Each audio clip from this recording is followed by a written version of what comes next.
bonsoir. Bonsoir à tous ceux qui sont ici présents dans la salle, à ceux qui nous suivent sur Internet. Nous allons maintenant ouvrir la séance. Alors, les membres présents le forment le quorum. La séance est ouverte à 19 h pile. Merci beaucoup. Considérant que les membres du Conseil renoncent à la lecture de l'ordre du jour, je propose que l'ordre du jour de la présente séance soit adopté tel que déposé. Est-ce que tout le monde est d'accord? Oui. Merci. Alors, le prochain point, c'est l'adoption du procès-verbal de la séance ordinaire du 20 janvier, la dernière. Les membres en ont pris connaissance et je propose donc que ce procès-verbal de la séance du 20 janvier soit adopté et signé. Est-ce que tout le monde est d'accord? Oui. Merci. Nous allons maintenant passer à la première période de questions et je vais demander...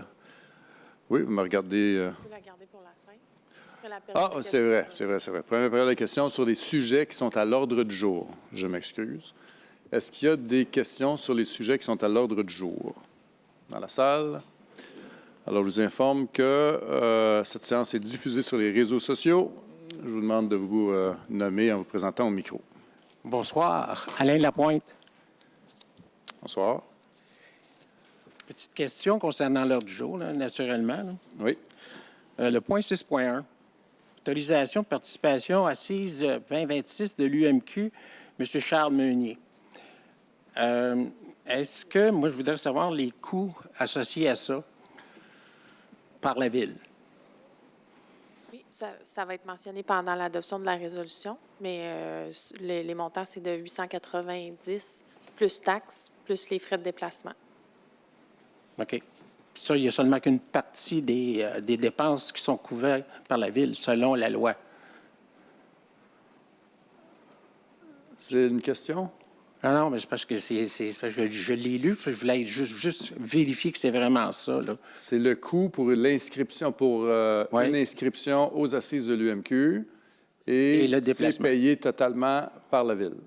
Totalement. Si, l'inscription. C'est-à-dire, si la résolution est adoptée ce soir. C'est l'inscription qui est payée totalement par la Ville. OK, parfait. Merci. Et les frais de déplacement, c'est-à-dire le déplacement aller et retour.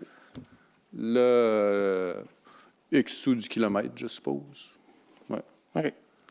Le point 6.2, autorisation, formation complémentaire, M. Michel Berrichon. Point 3. 6.2, ça consiste à quoi la formation?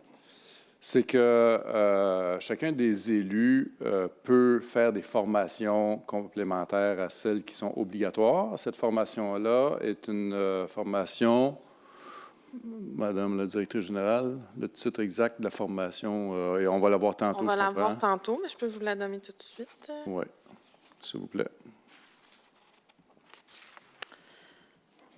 Donc, c'est interaction entre le maire, le conseil et la direction générale en matière de ressources humaines. OK. C'est bon pour moi. Le point 6.10, procédure de vente d'immeubles pour défaut de paiement de taxes municipales, nomination de représentants. Ça, je suis 100 d'accord à ce que ce soit pas seulement que le maire qui assiste à ça, parce que c'est une belle expérience. Je l'ai vécu en tant que conseiller une fois. Est-ce que les frais de déplacement d'aller-retour à la MRC font partie de l'allocation des élus? Je pense pas que ça a rapport avec cette question-là. Ben oui.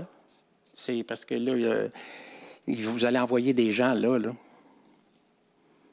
On envoie les employés municipaux. En fait, c'est eux qui seront les représentants. OK. Ça va être, c'est ça, les représentants, c'est pas des membres du conseil? Exactement. OK, parfait. Le point 6.18, création d'un poste, surcroît de travail conseillère en ressources humaines. Puis là, moi, je me pose la question, est-ce que c'est un poste permanent ou temporaire? Temporaire. OK, parfait.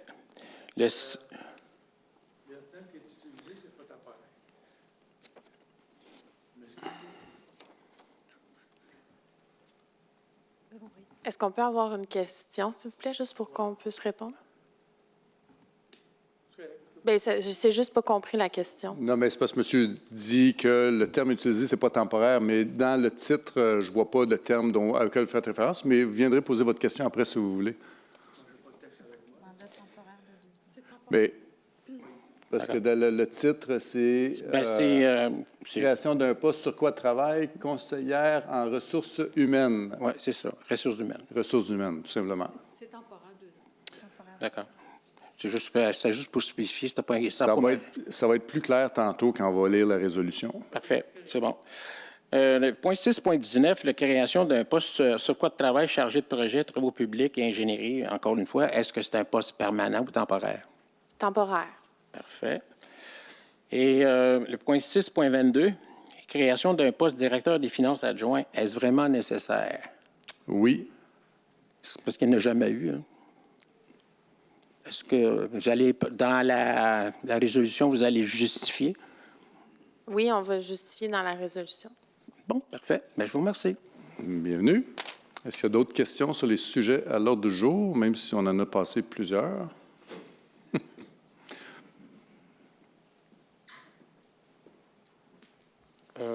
Je reviens sur le... Monsieur. Marc Noël. Merci. Je reviens sur voyons. Un directeur des finances adjoint, c'est un poste permanent? Oui. OK. Le chef aux opérations des pompiers, c'est un poste permanent? Oui. Est-ce que, parce que là, on parle de 2 postes permanents d'assez haut salaire, on parle d'environ 200 000 par année pour ces 2 employés-là, je ne tiens pas compte des autres. Est-ce que ces salaires-là ont été budgétés dans le budget 2026? Le salaire du chef aux opérations était budgété au 2026. Le salaire du directeur des finances adjoints n'était pas budgété. OK. Parce que on parle d'environ 200 000, là, juste pour ces 2 postes-là. Ça représente, j'ai fait un petit calcul rapide, là, ça représente autour de 3 d'augmentation sur la masse salariale. Bien là, si vous calculez Sur le budget le des 100 000, salaires. en fait, le 100 000, si on sépare en deux, là, parce que vous dites 200 000 pour les 2 postes. Oui, pour les 2 Donc, postes. on a 100 000 qui est déjà prévu au budget. OK. Donc, on parle d'un 100 000 supplémentaire qui n'est pas prévu. Donc, on parle d'environ 1,5 d'extra sur la masse salariale. OK. Avant l'augmentation automatique à l'IPC. Ça représente autour de, si on fait une règle simple, là, on divise ça par 4 000 comptes de taxes, ça représente autour de 40 $ par compte de taxes supplémentaires.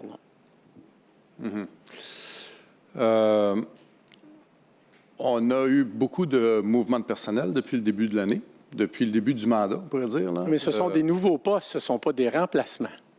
Non, mais je veux juste vous expliquer que les choix qu'on fait au niveau des ressources humaines sont des choix qui sont débattus en groupe ici et qui sont faits vraiment pour sauver de l'argent à long terme. Alors, pour que ça soit structurant, oui, dans les dernières années, on a manqué des ressources qui nous auraient permis d'éviter des, disons, retards importants d'investissement qu'on a aujourd'hui ou des dépenses inutiles qu'on a aujourd'hui. Avec les décisions qu'on prend depuis le début de notre mandat, on est en train de mettre en place une organisation qui va être plus efficace et qui va nous permettre d'atteindre nos objectifs. OK. J'ai une autre question concernant l'achat de 2 véhicules, 2 camionnettes. Oui. Ça, j'imagine que ça rentre dans le 498 000 du PTI pour l'achat de véhicules. Oui. OK. C'est parce qu'on en a déjà une douzaine de camionnettes. Ouais. Il y en a 3 qui dorment dans le banc de neige tout l'hiver. Ouais. On en a encore besoin de nouvelles ou est-ce que c'est des remplacements de désuètes? C'est des remplacements. OK. Merci. Bienvenue. Est-ce qu'il y a d'autres questions? Je veux juste revenir sur le dernier point concernant les véhicules désuets.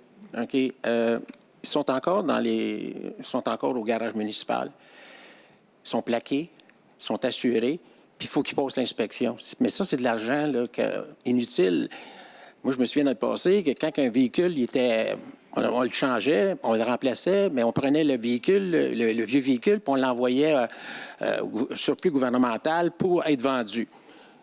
Mais c'est pas ça qui arrive. Là. Il y a des véhicules qui sont là, qu'on assume encore les assurances, les plaques et tout. Là. Tandis que ces véhicules-là pourraient probablement disparaître, là, puis cet argent-là pourrait revenir dans les coffres de la ville. Donc, votre question? Bien, c'est ça la question. Qu'est-ce que vous allez faire? Allez-vous les garder ou vous allez vous en débarrasser? Bien, notre objectif, si les véhicules ne sont pas utilisés, c'est de les revendre, effectivement. C'est parce que ça fait longtemps qu'ils sont là. Les deux 10 roues de remplacement, là, les flambants neufs, là, ça fait au-dessus d'un an là, qu'ils sont Bien, là. Monsieur Lapointe, ça fait 3 mois qu'on est ici, nous, puis ça bouge. Inquiétez-vous pas. Alors, je ne suis pas sûr, je n'ai pas critiqué là-dessus. Là. Je fais juste questionner le pourquoi que les véhicules sont encore là. Ça fait juste 3 mois qu'on est là et ça bouge. Ne vous inquiétez pas. OK. Merci. Est-ce qu'il y a d'autres questions en lien avec les points à l'ordre du jour? Il y en a peut-être une à distance? Oui, Madame Rousseau demande pourquoi avoir besoin d'un directeur adjoint des finances. Oui. Est-ce que je, S'il vous plaît. je vais? En fait, on a beaucoup de difficultés actuellement avec notre département des finances. On manque de ressources. Moi, je peux vous assurer qu'avec des ressources supplémentaires, on va pouvoir aller chercher des revenus supplémentaires de différentes façons. Donc, on a besoin de personnel stratégique pour pouvoir élaborer des nouveaux moyens de revenus. Donc, redevances, autres taxations, autres revenus. Donc, c'est principalement pour cette raison. Puis, pour combler, là, actuellement, il manque un employé. Donc, ça va nous permettre de remplacer temporairement cet employé-là. Merci. Pas d'autres questions? Merci beaucoup. On va maintenant passer au prochain point à l'ordre du jour. Monsieur Bérichon. Oui. Excusez, oui, on m'entend. Parfait. C'est l'abrogation de la résolution 2026-01008. C'est l'adhésion au programme d'Ange des Parcs. Pour ceux qui s'en rappellent, le mois passé, on avait passé une résolution pour joindre le programme de cadets. Et par erreur, c'est le programme d'Ange des Parcs qui avait été mentionné puis que la résolution avait été votée pour. Donc, ce qu'on va faire, c'est qu'on va retirer l'adhésion au programme d'Ange des Parcs et au prochain point, au 5.2, on va s'adhérer, on va passer une résolution pour adhérer au programme des cadets, celui que j'avais expliqué le mois passé. Ça se trouve être ça. Donc, désolé. Je propose qu'il soit résolu que le Conseil abroge à toute fin de droit la résolution 2026-01008. Merci beaucoup. Est-ce que tout le monde est d'accord? Oui. Merci.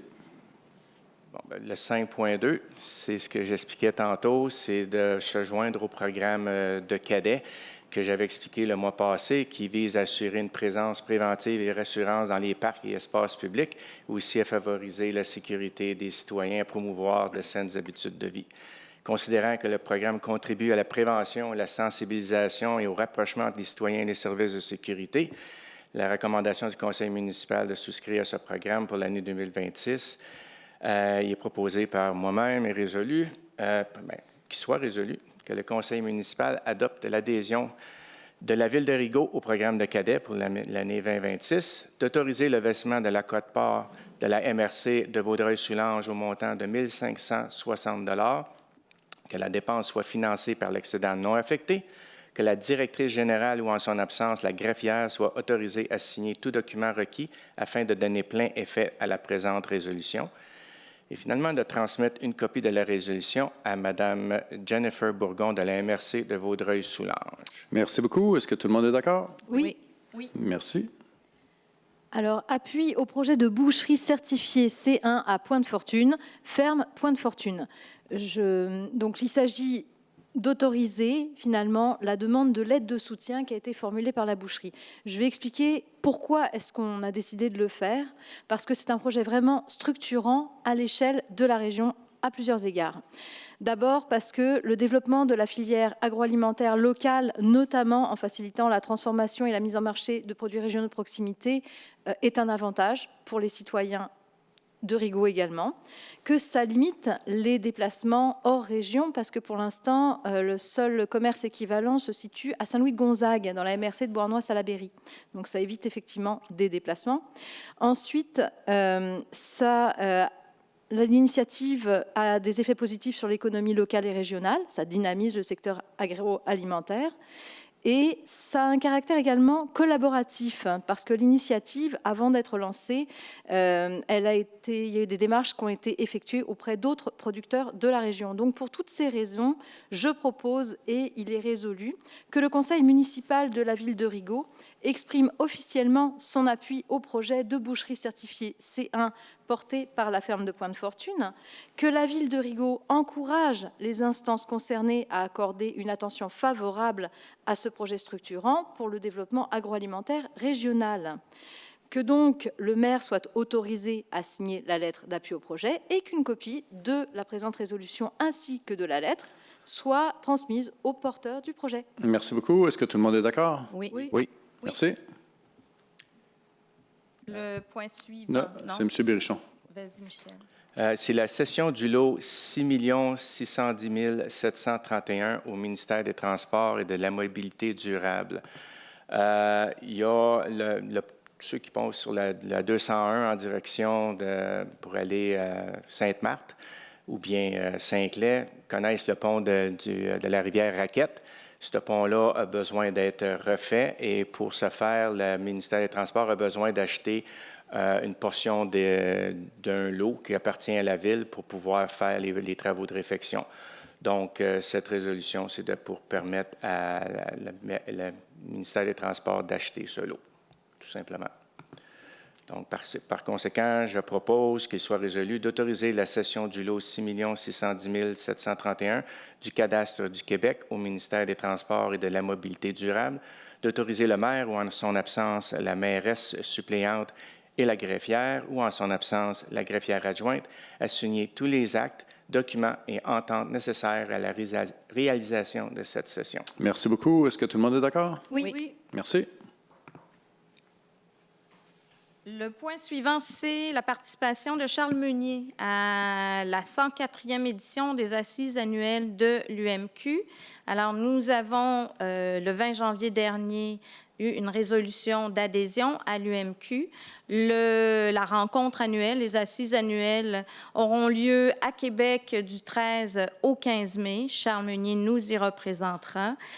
Donc, la proposition. Alors, je propose donc que le conseil municipal autorise M. Meunier à participer à la 104e édition des assises annuelles de l'Union des municipalités du 13 au 15 mai 26 à Québec et que la Ville assume les frais d'inscription au montant de 890 $ et ce, avant toute taxe applicable, ainsi que les frais de déplacement liés à cette inscription. Merci beaucoup. Est-ce que tout le monde est d'accord? Oui. Merci. Formation complémentaire pour M. Michel Berrichon, considérant l'importance pour les élus de maintenir à jour leurs connaissances en matière de gouvernance municipale et de gestion des ressources humaines. Je propose que le conseil municipal autorise M. Michel Berrichon à participer à la formation « Interaction entre le maire, le conseil et la direction générale en matière de ressources humaines » le 2 avril prochain et que la Ville assume les frais d'inscription au montant de 385 $. Est-ce que tout le monde est d'accord? Oui. Merci. Autorisation d'appel d'offres publiques et de renouvellement, année 2026. Alors, dans l'année qui suit, il y a différents projets qui sont prévus puis qui vont nécessiter que la Ville procède à des appels d'offres publics, ainsi que d'autres projets qui nécessitent qu'on renouvelle les contrats.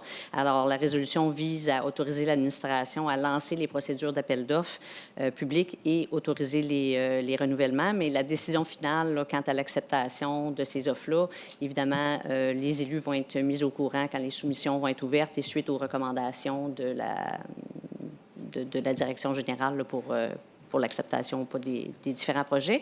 Je ne les lirai pas tous. Ils vont être, vous allez pouvoir les voir là, dès qu'on va déposer les documents sur le site Web.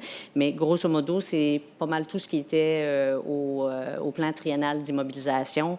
Alors, c'est les choses qui nécessitaient les appels d'offres, tels que le remplacement d'un tracteur, l'achat de génératrices pour la station de pompage, le pavage des chaussées, la fourniture d'enrobés bitumineux, etc., etc. Donc, vous allez voir la liste complète détaillée là, prochainement.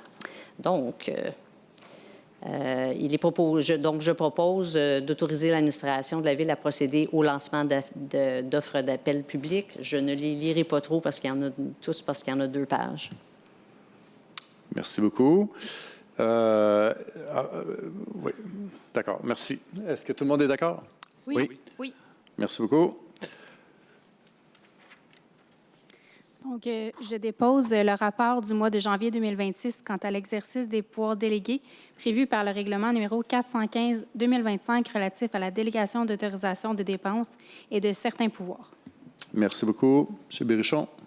Oui, c'est l'adoption du règlement numéro 424-2026 remplaçant le règlement numéro 362-2019 portant sur les nuisances. L'idée, c'est d'harmoniser les règlements portant sur les nuisances pour qu'ils soient tous identiques au travers des 23 municipalités de la MRC. Ça rend la job plus facile. Le travail est plus facile aux gens de la Sûreté du Québec parce qu'ils auront seulement un règlement à suivre, pas à suivre, mais à implémenter sur le territoire. Considérant qu'un comité a été chargé de revoir les contenus des différents règlements municipaux harmonisés actuellement en vigueur, qu'un avis de motion a été régulièrement donné avec présentation lors de la séance du 20 janvier, qu'aucune modification a été apportée au projet de règlement déposé, je propose qu'il soit résolu que le règlement numéro 424-2026 remplaçant le règlement numéro 362-2019 portant sur les nuisances ARMH 450 soit adopté lors de la présente séance, que le règlement entre en vigueur le 1er mars 2026 et qu'une copie du règlement soit déposée et accessible sur le site Internet de la Ville. Merci beaucoup. Est-ce que tout le monde est d'accord? Oui. Oui. Merci. Adoption du règlement numéro 425-2026 sur la tarification des biens et services de la ville. En vertu de la loi sur la fiscalité municipale, 2 articles en particulier, toute municipalité peut établir une tarification pour l'utilisation de ces biens et services. Cela doit être établi par règlement. Il y a d'ailleurs un avis de motion au sujet de ce présent règlement qui a été déposé le 20 janvier dernier. Le projet on a proposé des changements depuis et donc on a fait les changements suivants. L'ajout d'un tarif pour la procédure de vente pour non-paiement des taxes, la modification des tarifs liés à la sécurité incendie et civile, l'ajout d'un tarif de location pour les non-résidents pour la salle polyvalente de l'édifice Robert-Lionel Seguin. Par conséquent, il faut réadopter le règlement. Par conséquent, je propose, et il est résolu, que le règlement numéro 425-2026 sur la tarification des biens et services de la ville de Rigaud soit adopté lors de cette séance d'aujourd'hui, qu'une copie du règlement soit déposée et accessible sur le site Internet de la ville. Merci beaucoup. Est-ce que tout le monde est d'accord? Oui. Oui. Merci. Madame Larose. Ah, c'était moi? Oui. Oui. Adoption du règlement 426-2026 décrétant le taux de taxation. Ah non, excusez, c'est celui-là qu'on vient de faire. Désolé, je descends. Oh. Non, c'est celui-là? C'est bon, c'est bon. Bon, excusez, je ne l'avais pas highlighté. Bon, adoption du règlement numéro 426-2026 décrétant les taux de taxation et de tarification des services municipaux ainsi que les conditions de perception pour l'exercice financier 2026. Alors, considérant que le Conseil a adopté le budget de la Ville de Rigaud pour l'exercice financier 2026 lors de la séance extraordinaire au mois de janvier, considérant qu'il y a lieu de déterminer pour cet exercice financier les taxes, tarifs et compensations qui seront exigés des contribuables pour les services dont ils bénéficient, considérant les dispositions de la loi sur les cités et villes, de la loi sur la fiscalité municipale relative à l'imposition de taxes, tarifs et compensations, considérant qu'un avis de motion du présent règlement a été donné lors de la séance extraordinaire du 13 janvier 2026 et que le projet de règlement a été déposé à cette même séance. Considérant les changements suivants ont été apportés au règlement depuis le dépôt du projet. Modification de l'article sur le paiement en versement afin de modifier les dates des 4 versements. L'article 13, modification à la compensation exigée pour l'entretien des fosses septiques résidentiels, commerciaux, permanents, etc. Modification à la compensation exigée pour le réseau unifié, le réseau privé des Cèdres et le réseau privé Béquenel concernant l'eau potable. Modification à la compensation exigée pour le réseau d'égouts Rigaud et modification à la compensation exigée pour le type de service matière organique. Considérant que le Conseil de ville prend en compte le règlement numéro 426-2026 décrétant les taux de taxation et de tarification des services municipaux, ainsi que les conditions de perception pour l'exercice financier 2026, déclare l'avoir reçu dans le délai imparti par la loi et renonce conséquemment à sa lecture. Considérant qu'une copie du présent règlement est accessible au public, par conséquent, je propose que le Conseil adopte le règlement 426-2026, décrétant les taux de taxation et de tarification des services municipaux ainsi que les conditions de perception pour l'exercice financier 2025. Qu'une copie de ce règlement soit déposée et accessible sur le site Internet de la Ville. Merci. Est-ce que tout le monde est d'accord? Oui. Merci. Demande en question. Procédure de vente d'immeubles pour défaut de paiement des taxes municipales, dépôt d'une liste des immeubles à défaut de paiement et ordonnance de vente. Donc, considérant la liste des immeubles en défaut de paiement des taxes municipales datée du 29 janvier 2026, considérant les recommandations de la directrice générale concernant les immeubles sur le territoire de la ville de Rigaud pour lesquels les taxes municipales dues de l'année 2025 et antérieures n'ont pas été payées, considérant les démarches déjà entreprises auprès des propriétaires des 10 immeubles, l'intérêt pour la Ville d'éviter toute prescription des taxes dues et pouvoir conférer au Conseil par la législation applicable en matière de vente d'immeubles pour défaut de paiement de taxes municipales. Considérant l'article 512 de la loi sur la Cité des villes, la greffière, si elle en reçoit l'ordre du Conseil, doit procéder à la vente des immeubles pour défaut de paiement des taxes. Considérant la résolution 2022-01-009 demandant à la MRC de Vaudreuil-Soulanges de déclarer sa compétence à l'égard de la Ville dans le domaine de la vente des immeubles pour non-paiement de l'impôt foncier. Considérant que la Ville a une entente avec la MRC afin que celle-ci procède à la vente des immeubles pour défaut de paiement de l'impôt foncier. Par conséquent, je propose et résolu que le Conseil prenne en acte de la liste des immeubles en défaut de paiement des taxes municipales datées du 29 janvier 2026, conformément à l'article 511 de la loi sur les cités et les villes, que le Conseil autorise la vente des immeubles en défaut de paiement, en tout ou en partie, des taxes municipales et ou scolaires des années 2025 et antérieures, conformément à la loi, le 4 janvier 2026 ou en une autre date, selon toute modalité à être fixée par la MRC de Vaudreuil-Soulanges. Cependant, au cours du processus et sur demande à la MRC et en procédant à une autorisation écrite du trésorier et du trésorier adjoint, la Ville de Rigaud peut réduire le montant dû en acceptant de soustraire les taxes de l'année courante et autres. Que la greffière soit autorisée, conformément à l'article 512 de la loi sur la Cité des villes, à déposer au bureau de la MRC la liste des immeubles qui devront être vendus pour non-paiement de l'impôt foncier et des taxes scolaires. Que le Conseil mandate la MRC de Vaudreuil-Soulanges pour procéder à la dite vente conformément à l'entente sous-mentionnée. Merci beaucoup. Est-ce que tout le monde est d'accord? Oui. Merci. Donc, en ce qui concerne la nomination de représentants pour la procédure de vente d'immeubles, la Ville de Rigaud doit procéder à la vente d'immeubles pour non-paiement de taxes, conformément à une résolution déjà adoptée et à la loi sur la Cité et Ville. Donc, comme la MRC est responsable de tenir cette vente, la Ville doit nommer ses représentants pour cette procédure. Donc, je propose et que ce soit résolu que le Conseil municipal autorise la trésorière ou, en son absence, la trésorière adjointe à représenter la Ville de Rigaud lors de la vente pour non-paiement de taxes. Elle peut y faire la première mise ou acheter un immeuble en défaut de taxes au nom de la Ville. La Ville n'est toutefois pas obligée de payer immédiatement le montant offert. Si une première mise est faite, son montant ne peut jamais dépasser le total des taxes impayées, incluant capital, intérêts et frais, plus la somme nécessaire pour couvrir toute créance prioritaire ou hypothèque ayant un rang égal ou supérieur à celui des taxes municipales. Merci beaucoup. Est-ce que tout le monde est d'accord? Oui. Merci. Je dépose le rapport de la liste des bons d'achat et des transferts budgétaires au 31 janvier 2026, représentant un sommaire des engagements financiers d'une valeur de plus de 1 000 $. Merci. M. Berrichon. Approbation des listes de chèques et de prélèvements bancaires effectués du 1er janvier au 31 janvier 2026, ainsi que le paiement de comptes à payer en date du 11 février 2026. Considérant que le Conseil prend acte de la liste des comptes payés en vertu des dépenses incompressibles, de la délégation d'autoriser des dépenses des fonctionnaires en vertu du règlement numéro 415-2025 relatif à la délégation d'autorisation de dépenses et de certains pouvoirs, du règlement numéro 409-2024 sur la gestion contractuelle et des autorisations de paiement de comptes en regard des décisions prises depuis la dernière séance du Conseil.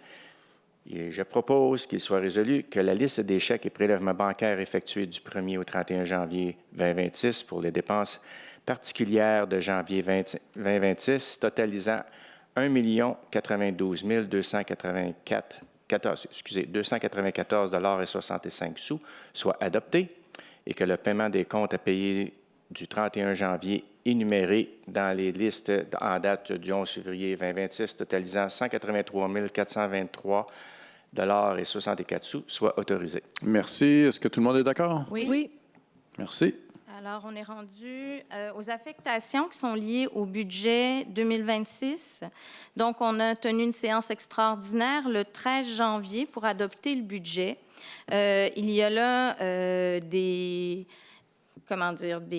affectations, c'est le bon terme, une quarantaine d'affectations qui ont été prévues dans le budget et qui font l'objet de la résolution. Alors, ce sont une quarantaine d'éléments qui proviennent soit de l'excédent, des excédents non affectés ou excédents affectés du côté des incendies ou aqueducs. Donc, ce sont des sommes qui constituent des dépenses qui ne sont pas récurrentes. Et je peux en nommer quelques-unes, par exemple, la formation obligatoire des nouveaux élus, le montant à l'association pour une activité du côté des incendies, l'achat de 410 lits pour des plans de mesures d'urgence, la consultation de la semaine prochaine sur rue principale fait partie de ces dépenses non récurrentes.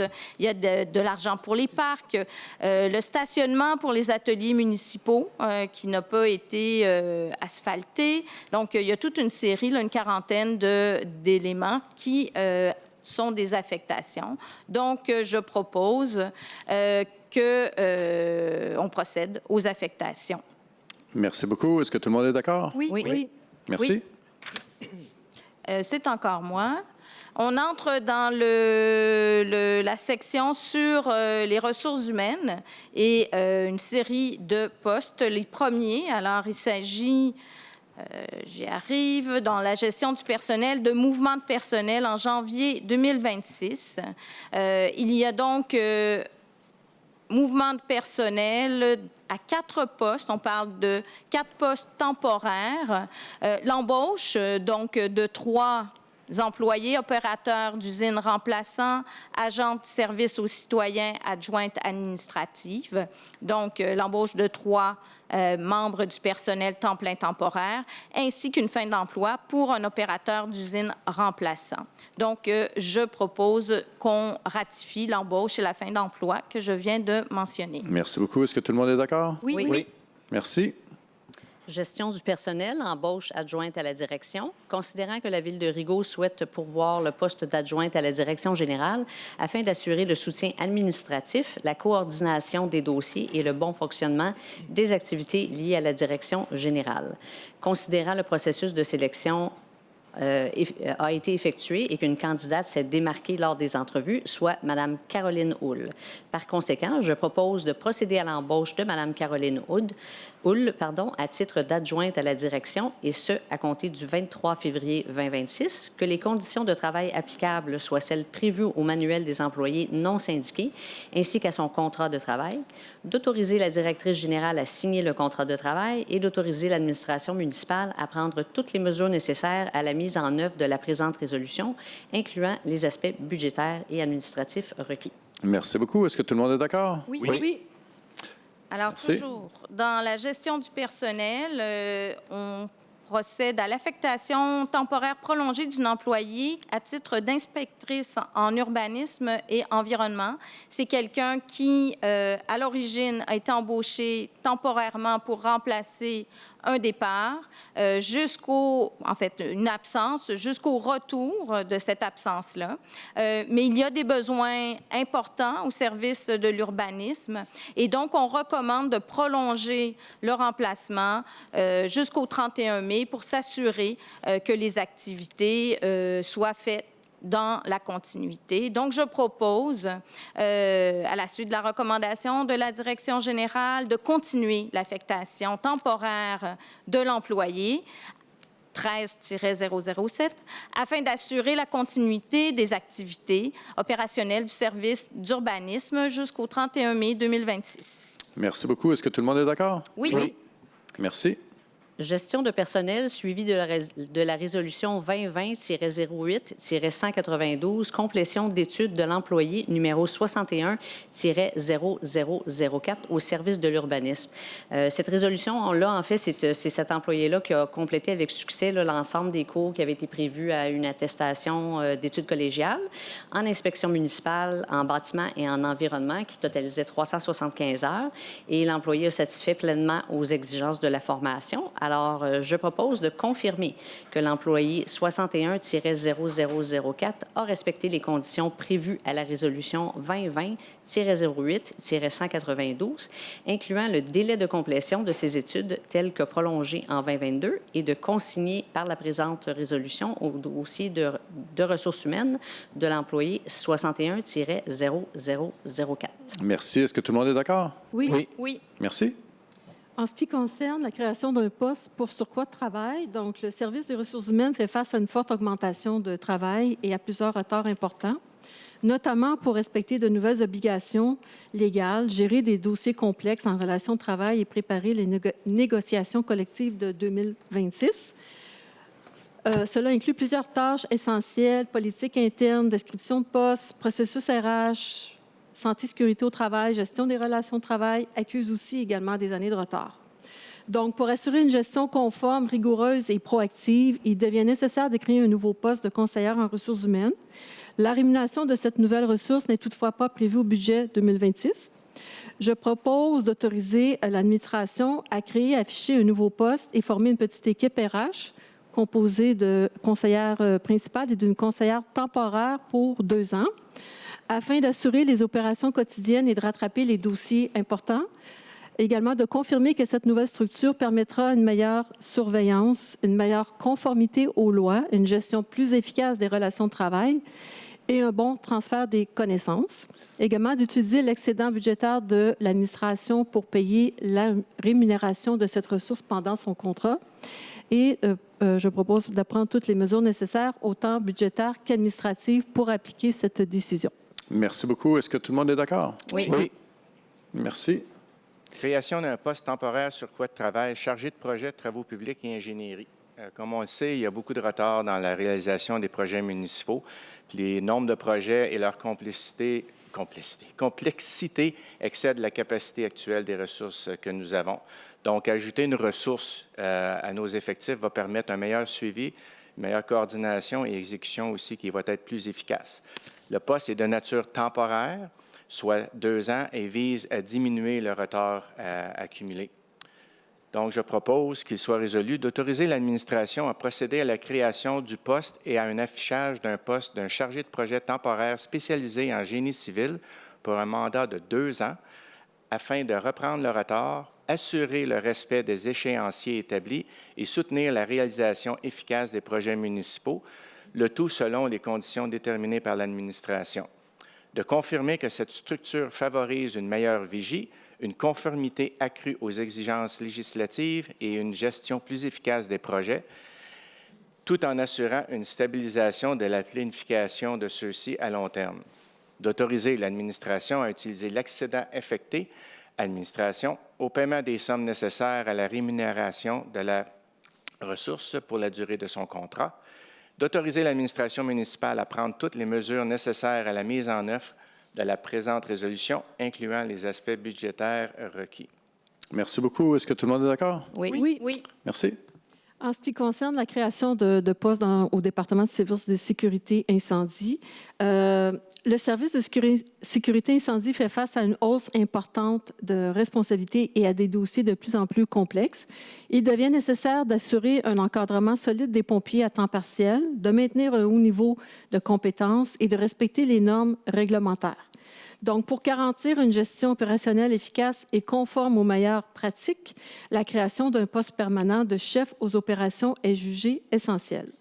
Donc, je propose, et que soit résolu, d'autoriser la création et l'affichage d'un poste de chef aux opérations. Ce poste vise à renforcer la gouvernance, améliorer les services et soutenir la direction. Le titulaire partagera les tâches avec le chef actuel et gérera la formation, les premiers répondants et les équipes à temps partiel. L'administration peut prendre toutes les mesures nécessaires pour appliquer cette décision. Donc, la Ville de Rigaud Donc, la Ville de Rigaud fait face à un important surplus de travail dans plusieurs services. Et pour maintenir les services aux citoyens et assurer le bon fonctionnement des opérations, certains postes temporaires doivent être créés.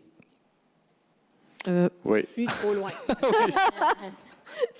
Donc, Merci beaucoup. Non, mais on a compris. Mon prochain. Ouais. Merci beaucoup. Est-ce que tout le monde est d'accord? Oui. Oui. Merci. Pardon? Non, je sais, mais vous en faites plusieurs remarques. Si vous voulez... Attendez. Merci. Allez maintenant... C'est mon tour, je pense. Hein? Ah oui, Michel. OK. Autorisation d'affichage de poste, personnes salariées temporaires, adjointe administrative, employés syndiqués, multiservices. Les besoins opérationnels concernent plusieurs services municipaux rendant pertinente l'embauche d'une ressource polyvalente. Cette personne-là va être appelée à soutenir administrativement plusieurs départements. Donc, un jour, elle pourrait soutenir les loisirs, l'autre jour, les travaux publics, ingénierie, ainsi de suite. Donc, par conséquent, je propose qu'il soit résolu que la Ville autorise l'affichage d'un poste pour l'embauche de cette personne salariée temporaire à titre adjointe administrative multiservice, employé syndiqué col blanc, et ce jusqu'au 31 janvier 2027. Que cet affichage soit effecté pour offrir un minimum de 14 heures par semaine selon un horaire variable pouvant aller jusqu'à 35 heures semaine en fonction des besoins opérationnels des différents services. D'autoriser l'administration municipale à prendre toutes les mesures nécessaires à la mise en œuvre de la présente résolution, incluant les aspects budgétaires et administratifs requis. Merci beaucoup. Est-ce que tout le monde est d'accord? Oui. Oui. Merci. Création d'un poste directeur des finances adjoint. Il y a vraiment une augmentation des responsabilités et la complexité croissante des dossiers dans la Ville de Rigaud. On veut assurer une meilleure répartition des tâches, une continuité administrative, une coordination efficace des services. La création du poste de directeur adjoint permettra de soutenir la direction générale puis d'améliorer l'efficacité organisationnelle et d'assurer la stabilité des opérations municipales. Par conséquent, je propose, et il est résolu, d'autoriser la création et l'affichage du poste de directeur des finances adjoint au sein de l'organisation. Merci beaucoup. Est-ce que tout le monde est d'accord? Oui. Merci. Donc, en ce qui concerne l'adoption de la mise à jour de l'organigramme de la Ville de Rigaud, donc, la Ville de Rigaud fait face à un important surplus de travail dans plusieurs services. Pour maintenir les services aux citoyens et assurer le bon fonctionnement des opérations, certains postes temporaires doivent être créés. L'organigramme municipal va donc être mis à jour pour refléter ces ajustements qui sont temporaires et seront réévalués selon l'évolution des besoins et des ressources disponibles. Donc, je propose, et que ce soit résolu, d'adopter l'organigramme tel que présenté, incluant la création des postes requis pour répondre au surcroît de travail et d'autoriser la direction générale à entreprendre les démarches nécessaires à la dotation de ces postes conformément aux politiques et procédures en vigueur. Merci beaucoup. Est-ce que tout le monde est d'accord? Oui. Merci. Madame Wilson. Donc, le prochain sujet, représentation légale de la Ville au tribunal administratif au travail. Donc, la Ville de Rigaud est engagée dans plusieurs dossiers complexes devant le tribunal administratif du travail. Ces dossiers soulèvent des enjeux juridiques importants en droit du travail et en relations de travail. Pour protéger adéquatement ses intérêts juridiques, financiers et administratifs, la Ville doit recourir à des services professionnels spécialisés. Donc, je propose que ce soit résolu d'autoriser l'octroi d'un mandat de représentation juridique à un cabinet d'avocats spécialisé en la matière, soit FASCUN, et d'autoriser l'administration municipale à prendre toutes les mesures nécessaires à la mise en œuvre de la présente résolution, incluant les aspects budgétaires et administratifs requis. Merci beaucoup. Est-ce que tout le monde est d'accord? Oui. Merci. Octroi de contrat de gré à gré pour un système de nettoyage et de décontamination des équipements de combat incendie. En fait, ça sera une surprise pour personne, les équipements de combat incendie sont exposés à des contaminants lors des interventions.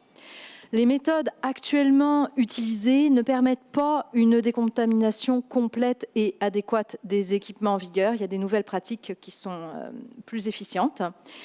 Compte tenu du fait qu'en tant qu'employeur, on a l'obligation, selon la loi sur la santé et la sécurité au travail, de veiller à l'intégrité physique des travailleurs. Et on le sait, il y a parallèlement une augmentation documentée des maladies professionnelles liées à l'exposition au type de contaminants auxquels sont exposés ceux qui luttent contre les incendies. Donc, conformément à la loi sur la cité et les villes et le règlement numéro 409/2024 portant sur la gestion contractuelle, et que le directeur de service incendie a fait en bonne et due forme une demande de prix à 2 fournisseurs distincts, je propose, et il est résolu, que le conseil municipal autorise l'acquisition d'un système de nettoyage et de décontamination des équipements de combat incendie auprès de l'entreprise Arsenal, conformément à l'analyse et à la recommandation présentée. Que cette dépense totale de 52 355 $, et ce avant taxe, soit financée par le fonds de roulement sur une période de 10 ans et d'autoriser le directeur du service de sécurité incendie à signer tous les documents nécessaires à cette fin. Merci. Est-ce que tout le monde est d'accord? Oui. Oui. Merci. Avant de procéder à la lecture de la prochaine résolution. Oui, donc en fait, concernant l'acquisition de 2 camionnettes à la suite d'une demande de prix, puisqu'il pourrait y avoir peut-être un conflit d'intérêts, donc je me retire de toute discussion et du vote. Merci et que ce soit inscrit au procès-verbal de la réunion. Merci. M. Berrichon. Octroi de contrat acquisition de 2 camionnettes à la suite d'une demande de prix. Les travaux publics et ingénierie ont besoin de remplacer 2 camionnettes de style pick-up. Et puis, on avait regardé initialement et discuté initialement d'acheter des camionnettes électriques. Donc, on a demandé à l'administration d'aller dans cette direction-là. Par contre, ils ont fait des recherches plus approfondies qui ont démontré que les modèles disponibles présentement ont peu d'autonomie. La disponibilité des pièces de rechange est souvent problématique. Je pense qu'on l'a tout entendu aux nouvelles dans les derniers 6 mois. Là. Il y a beaucoup de gens qui ont des problèmes avec ça. Ensuite, c'est nécessaire que les véhicules disponibles soient disponibles potentiellement 24 heures sur 24, 7 jours semaine, sans arrêt, tel que démontré lorsqu'il y a eu des bris d'aqueduc, une couple de semaines de cela, ou en cas de crise ou de cataclysme, des choses de même. Donc, l'administration nous a fait la recommandation d'acheter des camionnettes à essence à la place. Donc, c'est pour ça que je propose qu'il soit résolu d'autoriser l'achat de 2 camionnettes au montant total de 108 037 $, et ce, avant toute taxe applicable, selon l'offre reçue pour la commande à réaliser en 2026, montant sur lesquels un crédit de 300 $ par véhicule est appliqué à la facture finale, soit 600 $ au total. Que cette dépense soit financée par les fonds de roulement, remboursables sur une période de 10 ans, d'autoriser la directrice des travaux publics et ingénierie à signer tous les documents nécessaires à cette fin. Merci beaucoup. Est-ce que tout le monde est d'accord? J'aimerais ouvrir le débat sur ce sujet, Monsieur le maire. Oui, allez, je vous en prie. Bien sûr. J'en ai pas contre le changement ou le renouvellement là, des camionnettes. On nous a expliqué qu'il y en a qui perdaient même leur plancher.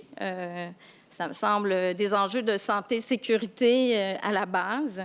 Cependant, j'aimerais amener le débat sur le choix de véhicules à essence. On avait demandé la possibilité d'examiner la question de véhicules électriques. Ils étaient au même prix que les véhicules à essence au départ, donc c'était fort attirant en termes de prix. Je comprends les enjeux que la camionnette en question électrique est en fin de série. Peut-être qu'il y a des éléments liés à l'accès à des pièces, mais je pense que la Ville doit faire des gestes concrets pour prendre soin de l'environnement. On est devant la chaise des générations. On en a expliqué la signification il y a quelque temps. On parle d'une flotte de plusieurs véhicules. la Ville de Rigaud n'est pas la seule à avoir acheté des véhicules électriques et je pense que dans cette perspective-là, on doit faire preuve d'ouverture. On le sait que les véhicules électriques sont peut-être plus chers à l'achat, notamment la batterie peut-être plus polluante, mais les études, puis si on va sur le site d'Hydro-Québec, on voit qu'ils consomment évidemment aucune essence, peu d'entretien, voire pas d'entretien. Les moteurs sont fiables. On est en 2026.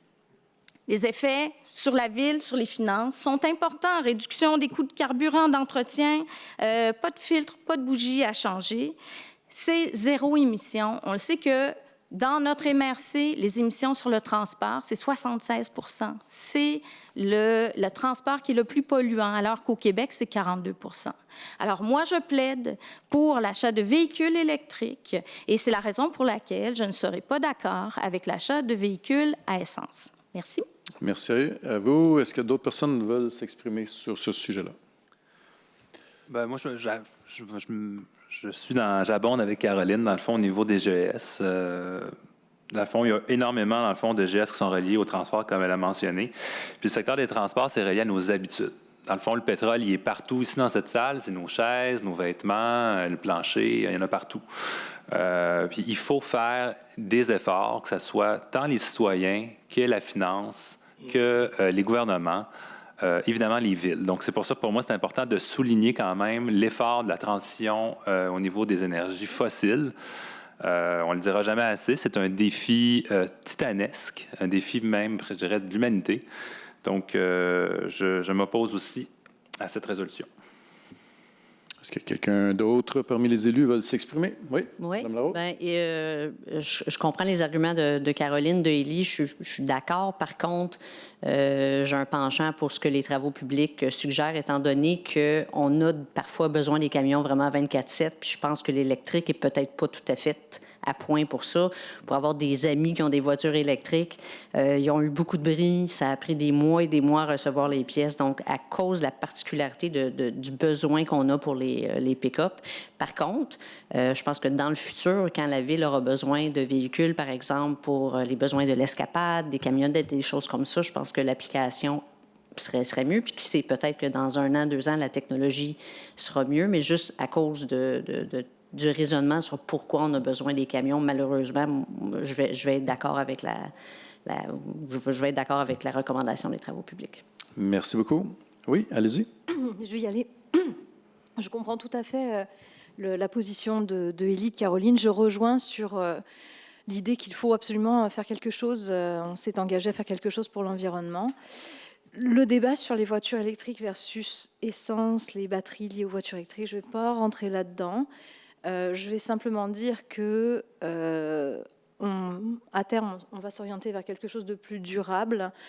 Mais pour le moment, compte tenu des discussions qu'on a eues en amont sur la nécessité d'avoir ces camionnettes, puis le besoin pour les travaux publics, j'irai quand même en faveur de l'achat des 2 camionnettes. Merci beaucoup. Est-ce que quelqu'un d'autre veut s'exprimer? Alors, à ce moment-ci, je vais demander le vote. On va commencer par vous, Mme Wilson. Sur la résolution telle qu'elle, êtes-vous en faveur ou contre? Moi, en fait, j'ai dit que je me... Ah, excusez-moi, je m'excuse. Je suis désolé. Madame Larose. Je suis pour la résolution. Merci. Madame Rochman? Moi également. Madame Canel? Contre. Monsieur Forêt? Contre. Monsieur Berrichon? Pour. Donc, adopté à la majorité. Merci. Madame Canel. Alors, le prochain point porte encore sur le suivi du budget 2026. On a parlé tout à l'heure des affectations du côté des excédents non affectés. Là, on parle d'un suivi au plan de triennal d'immobilisation. Est-ce que je suis au bon point? Non, je ne pense pas. Je pense qu'on est rendu à l'octroi de contrat, service professionnel. C'est ça. OK. Voilà. Oui. C'est inscrit au plan triennal d'immobilisation. Okay. Hein, cet audit, là, je parle de l'audit Alors, de quoi il s'agit? Excusez-moi. Il s'agit d'un audit, de payer un audit pour le poste de pompage numéro 4. Donc, cette somme-là, cette dépense-là est inscrite au plan triennal d'immobilisation. On est allé en appel d'offres pour un contrat. Il s'agit, en fait, d'évaluer la capacité à alimenter toutes les eaux usées vers les étangs usés. C'est un enjeu très important pour la ville. Ce poste de pompage numéro 4, il est situé sur la rue Saint-François-Nord. Donc, 4 demandes de prix ont été faites. Il y a eu, en fait, 2 soumissionnaires et je propose d'octroyer donc le contrat au montant de 17 500 $ et ce, avant toute taxe applicable à l'étude préparatoire pour réaliser en 2026, tel que décrit au document de la demande de prix à l'entreprise Ingénir Groupe Conseil, que cette dépense, en fait, elle va être subventionnée par une subvention qui s'appelle le FIMO. Et évidemment, comme les autres, d'autoriser la directrice des travaux publics et ingénierie ou en son absence, le chargé de projet à signer tous les documents qui sont nécessaires à cette fin. Merci beaucoup. Est-ce que tout le monde est d'accord? Oui. Oui. Merci. M. Berrichon. Modification du contrat. Augmentation de la quantité pour la fourniture d'enrobés bitumineux pour l'année 2026. Grosso modo, en 2024, le Conseil a autorisé un contrat d'une durée de 3 ans avec possibilité d'extension de 2 autres années. Donc pour 2024, 2025, 2026 et peut-être 27 et 28, pour une quantité d'asphalte de 1020 tonnes métriques, soit une estimée de 340 tonnes métriques par année. Par contre, dans les années 2024 et 2025, les travaux publics ont utilisé un total de 868 tonnes métriques. Donc, il leur reste 152 tonnes métriques pour 2026, ce qui n'est pas assez pour faire l'année. Puis ça, c'est si on se base sur l'estimé antérieur. Donc, maintenant qu'on a une directrice aux travaux publics, il y a eu un exercice de révision qui a été fait. Puis, on estime maintenant que les besoins seront en moyenne de 640 tonnes métriques pour cette année, ainsi que les années à venir, les 2 prochaines années. Donc, puisqu'on a du rattrapage à faire, hein, on le sait. Donc, cette résolution vise à permettre à la Ville d'acheter plus d'asphalte pour le même prix qui avait été négocié en 2024 pour pouvoir faire 2026 et pouvoir bénéficier aussi du rabais, bien, pas du rabais, mais du prix courant pour les 2 autres années. Donc, ce que je propose qu'il soit résolu, c'est d'autoriser la modification du contrat en autorisant l'augmentation de la quantité d'enrobés bitumineux dans le cadre d'appel d'offres numéro 2024-TP-03 à 164 144,144 $ pour permettre une dépense maximale totale de 75 000 $ en 2026 pour 640 tonnes métriques par année, ainsi que pour les années de renouvellement. Que cette dépense supplémentaire soit financée à même le budget d'opération et d'autoriser la directrice des travaux publics et d'ingénierie ou, en son absence, la greffière à signer tous les documents nécessaires à cette fin. Merci. Est-ce que tout le monde est d'accord? Oui. Merci.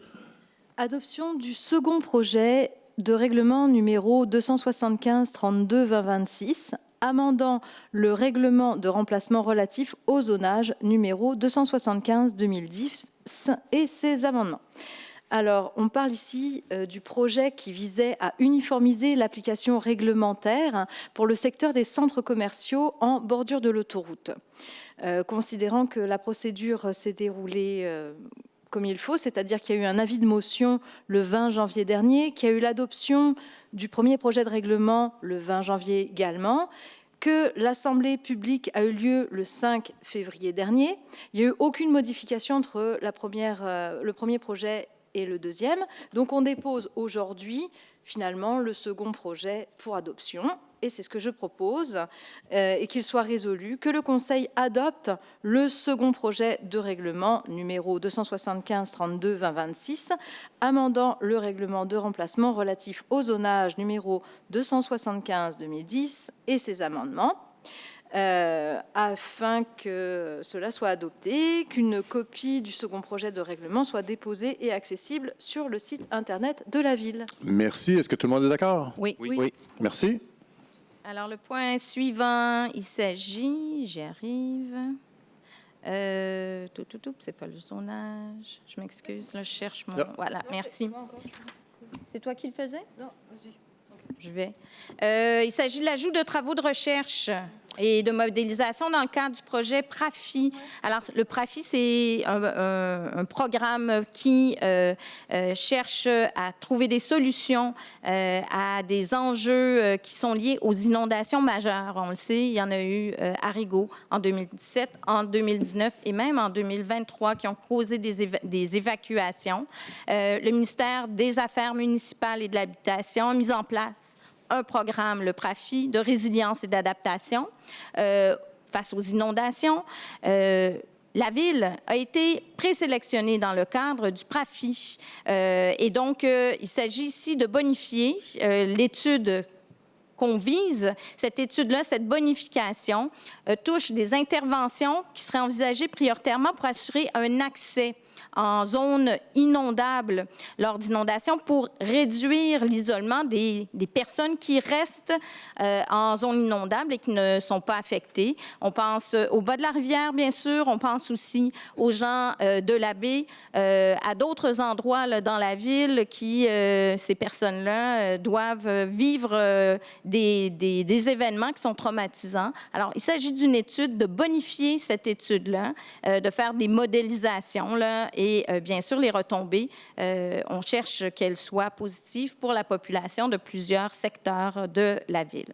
Alors, voilà, je propose donc que la Ville autorise l'ajout de ces travaux de recherche et de modélisation dans le cadre du PRAFI, conformément aux recommandations du ministère des Affaires municipales et de l'Habitation, que les sommes nécessaires à la réalisation de cette modélisation soient incluses dans le cadre de financement demandé au PRAFI, puis que la Ville s'engage à assumer les coûts qui sont non couverts, le cas échéant, s'il y en a. Donc, c'est une subvention, et que cette décision soit transmise au ministère dans les délais requis afin de maintenir la candidature de la Ville au programme et de favoriser l'obtention, bien sûr, de ce financement. Merci beaucoup. Est-ce que tout le monde est d'accord? Oui. Merci. M. Forêt. Adjudication de contrat à la suite d'une publication d'un avis d'intention, plateforme de communication et de gestion info-nuagique, entretien et maintien des installations septiques de résidences isolées autonomes. Donc ça, dans le fond, c'est le programme NERI que vous connaissez bien pour vos fosses septiques.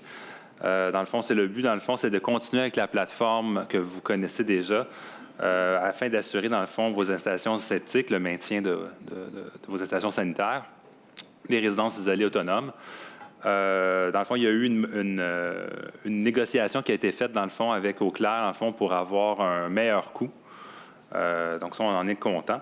Donc, il est proposé par moi-même et résolu d'adjuger le contrat pour l'utilisation d'une plateforme de communication et de gestion info-nuagique afin d'assurer une gestion et un suivi plus efficace pour l'entretien et le maintien des installations septiques de résidences isolées autonomes par l'entreprise Eau-Claire Environnement pour les années 2026 à 2030, pour un montant de 12 $ par filière septique par année, et ce pour un montant total approximatif en raison du nombre estimé de filières septiques de 22 104 $ annuellement, et ce, avant toute taxe applicable. D'autoriser le directeur de l'urbanisme, en son absence, la greffière, à signer tous les documents nécessaires à cette fin. Merci beaucoup. Est-ce que tout le monde est d'accord? Oui. Merci. En fin de semaine passée avait lieu le tournoi Pee-Wee à la ville de Rigaud, qui a eu encore un beau succès. Et j'en profite d'ailleurs pour féliciter et remercier tous les bénévoles qui ont participé à l'organisation de ce tournoi-là. Je propose que nous autorisions l'octroi d'une subvention de 3 000 $ pour l'édition 2026 du tournoi Pee-Wee de Rigaud, afin de permettre, entre autres, à l'organisation d'atteindre ses objectifs, et ce, dans l'intérêt des enfants de la ville de Rigaud. Est-ce que tout le monde est d'accord? Oui. Merci.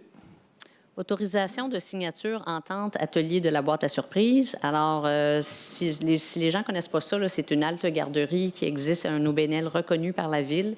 Ça fait plusieurs années que Rigaud supporte ça pour aider les gens à défrayer les frais. Et puis, ils font beaucoup d'activités là, au niveau du développement des enfants et de la petite enfance. Donc, il est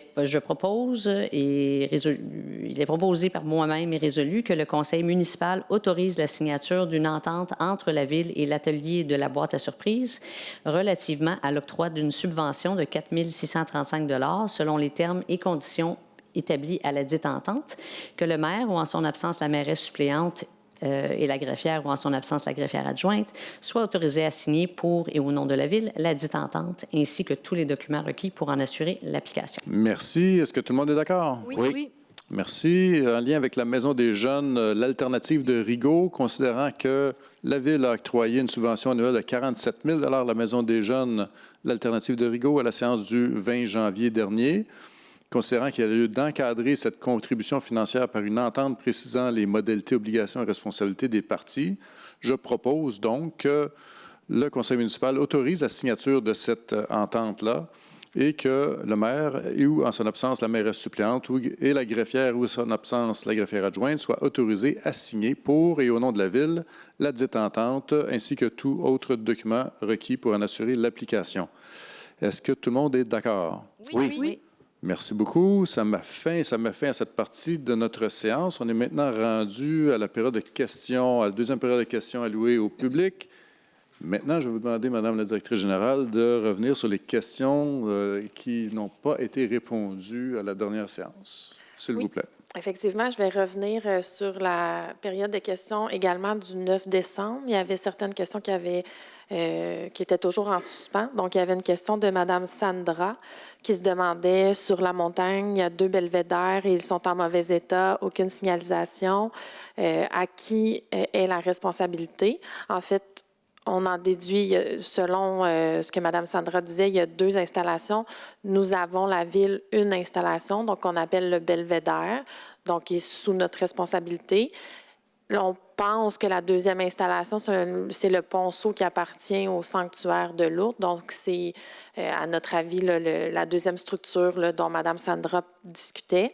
Ce n'est pas sous notre responsabilité, donc c'est vraiment... ce n'est pas sur notre propriété. Donc, effectivement, nous devons assurer l'entretien du belvédère. Il y a des tournées qui sont faites à l'occasion pour évaluer s'il y a des dangers. C'est certain qu'on fait face à beaucoup de vandalisme. Il n'y a pas beaucoup de surveillance à temps plein à cet endroit-là. Donc, on essaie de faire du mieux qu'on peut pour assurer l'entretien. Il y avait ensuite, il y avait des questions concernant les clubs rigolos, le club de quad. Donc, il y a eu des résolutions qui ont été adoptées en janvier dernier. Donc, c'était tout pour les questions qui étaient restées en suspens pour la séance du 9 décembre. Pour ce qui est des questions du 20 janvier, on avait une question de M. Gérald Gauthier, donc concernant la réparation d'un camion pour une facture de 15 000 $. Donc, c'est le camion international du service incendie. Donc, c'est une facture de réparation. C'est un camion 2012. Puis, il y a une fuite majeure du collecteur d'échappement. Donc, c'est ce qui recueille les gaz brûlés des cylindres du moteur. Donc, c'était un entretien, une réparation qui devait être faite là, sans attendre.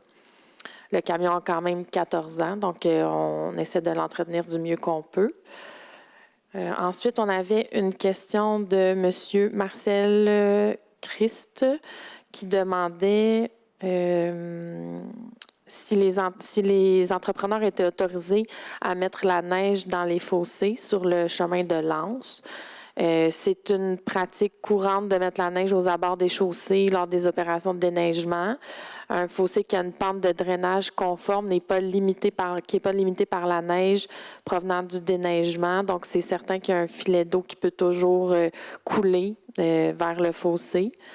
Puis, il faut noter également que la neige est un bon isolant pour éviter le gel en profondeur. Donc, elle aide à éviter le gel du centre du fossé. Ensuite, nous avions une question de M. Marc Noël concernant la facture du 15 000 $. Donc, comme j'ai répondu précédemment, c'était le camion inter du service incendie. C'est tout pour le suivi des questions des dernières séances. Il n'y avait pas de questions écrites pour la séance de ce soir. On va prendre maintenant des questions dans la salle, s'il y en a. Merci. Alain Lapointe. Concernant le point 6.1,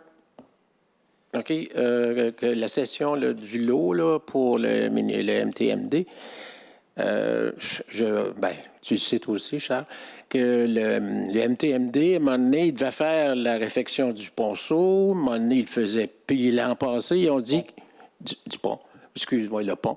Il devait le refaire. Puis là, en fin de compte, il a décidé qu'il ne le faisait plus parce que ça avait amené des questionnements des citoyens concernant le asphaltage, plutôt, de Gironnet-Gauthier.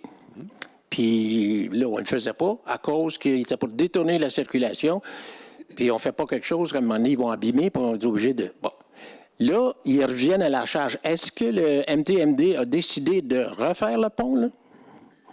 S'il vous plaît. Oui, en fait, c'est prévu dans leur programmation de travaux. On n'a pas l'année exacte, donc, mais on est aussi en discussion avec eux concernant la rue Gironnet-Gauthier. C'est un enjeu majeur. Ils sont au courant qu'on ne veut pas refaire notre rue tant qu'ils n'ont pas refait le ponceau, mais on met aussi de la pression pour dire que l'on n'est plus en mesure de faire des réparations temporaires sur cette rue-là.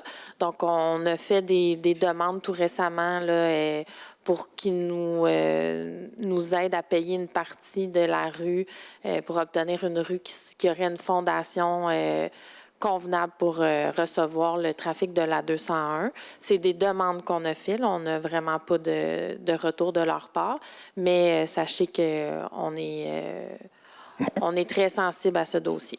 OK, d'accord, parce que c'est, en fin de compte, encore une fois, MTMD s'est remis dans le temps des galères. Là. Ouais. Je veux quand même mentionner qu'on a eu une très bonne rencontre avec les représentants du ministère des Transports là, qui sont venus ici, se sont déplacés. Il y avait quatre représentants du ministère des Transports qui étaient présents. Et bon, c'est seulement une rencontre, là, la première rencontre qu'on a depuis le début de notre mandat, mais moi, je suis encouragé là, avec les discussions qu'on a eues. On va suivre ça de près pour la suite. OK, parfait. Juste dernier point, on a mentionné la création d'un poste de chef aux opérations au niveau des incendies. C'est un poste qui existait déjà, ça. Bien, en fait, on a un poste qui était à temps plein, puis on avait deux postes qui sont à temps partiel. Fait que là, on veut avoir un poste à temps plein. Bien, c'est parce que dans l'organigramme, il y avait chef aux opérations, il n'y en avait seulement qu'un, un poste à temps plein. C'était Michel Legault qui l'occupait avant de devenir directeur adjoint. Fait que le poste n'a pas été comblé, à ce que je vois, parce qu'il y a eu un affichage.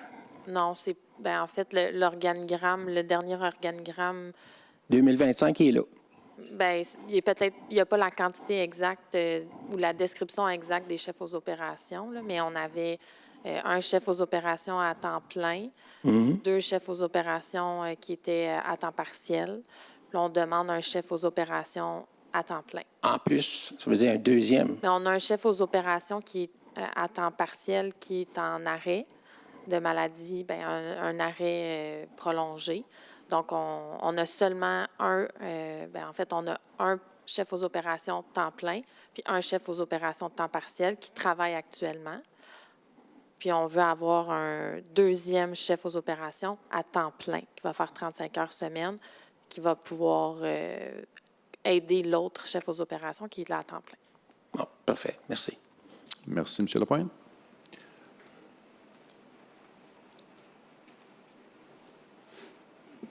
Marc Noël, je reviens sur l'achat des deux camionnettes. J'ai une question et une suggestion. La question est la suivante. Avec l'achat des nouveaux véhicules, deux nouvelles camionnettes, un tracteur bientôt, il y a eu deux camions 0 récemment. Est-ce qu'il va y avoir un programme d'instaurer pour l'entretien préventif au moment de la mise en service des nouveaux véhicules? On n'attendra pas 2-3 ans pour commencer le programme. Et quand je parle d'entretien préventif, je parle aussi possiblement de faire traiter à l'anti-rouille les véhicules pour pas qu'on se ramasse avec des planchers défoncés après quelques années, là, puis que les camionnettes soient plus aux normes de la CNESST. Ça, c'était ma question. Ma suggestion pour les camionnettes, il existe des systèmes, parce que ces camionnettes-là vont être équipées avec des flashers de sécurité. Il existe des systèmes à batterie qui permettent de couper l'alimentation en gasoline du véhicule et de faire fonctionner des lumières, des clignotants de sécurité sur de très longues périodes sans que le véhicule fonctionne. Parce que ça a été noté par le passé. Le véhicule est immobilisé au idle toute la journée, juste pour faire marcher des clignotants de sécurité, ce qui consomme énormément d'essence et ce qui endommage les moteurs. Oui. OK? Alors, je peux y aller? Oui. Pour le commentaire, là, je ne sais pas si les travaux publics ont déjà pensé à ça, mais on en prend bonne note et merci pour la suggestion. Pour la question, comme pour la gestion des actifs en eau sur les routes, les bâtiments, on va aussi développer une meilleure visibilité sur tout notre parc automobile, véhicule de la ville de Rigaud.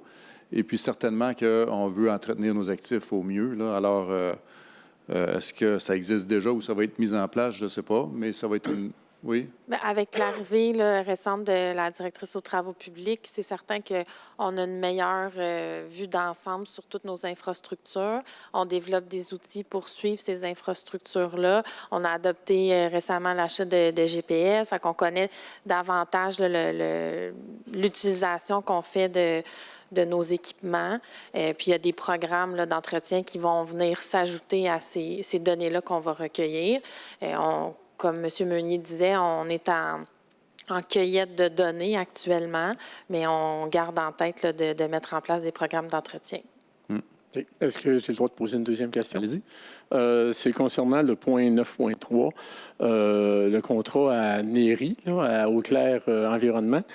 Les compagnies qui font l'entretien des systèmes septiques autonomes, qui font des soumissions à la Ville pour obtenir les contrats, ont tous des systèmes informatiques déjà et doivent travailler avec le système Néry, ce qui augmente les coûts. Est-ce qu'on a évalué la différence de coût entre payer 22 000 à Eau-Claire Environnement et la possibilité que ces compagnies-là puissent réduire leurs soumissions afin d'utiliser leur propre système?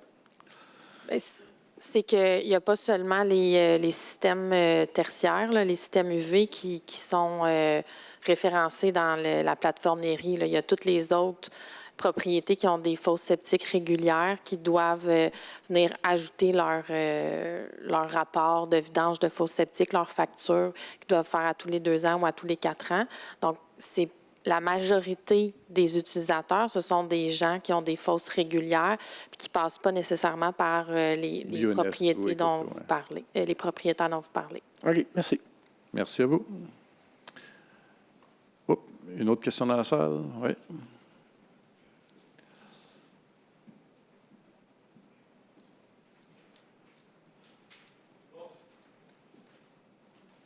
Daniel Leroy. Comment commencer? J'habite la rue Jacqueline, moi. Comment continuer, vous pourriez dire? Pardon? Comment continuer ou comment commencer? Je vais y aller comme je vais y aller, là. En habitant la rue Jacqueline, il y a un gros fléau qui se passe là concernant ceux qui jouent au baseball. OK, qui stationnent dans ces rues-là au lieu d'utiliser les stationnements du parc Chartier, là. Ça fait beaucoup de véhicules qui stationnent là, et la rue Carman également. Et ça nous empêche, ceux qui habitent là, d'utiliser ces rues-là, naturellement, soit pour recevoir des amis, de la famille, et puis l'utiliser pour nous-mêmes. Et puis, j'ai parlé à M. Forêt concernant ce problème-là, vu que je n'avais parlé l'année passée, mais il n'y a rien qui a été fait en réalité, sauf que j'ai eu une rencontre avec vous à quelques reprises. C'est sûr que vous n'étiez pas dans l'équipe que vous êtes aujourd'hui, dans une autre équipe, qui ne s'est rien fait. Fait que je me demandais s'il y a une possibilité de trouver une solution, que ces gens-là puissent utiliser les stationnements du parc, malgré qu'il n'y en a peut-être pas assez grands. Sauf que la bonne solution qui serait, c'est sûr et certain que ça coûte cher, mais il y a un beau terrain vacant qui est à côté du parc Chartier qui pourrait servir à ça.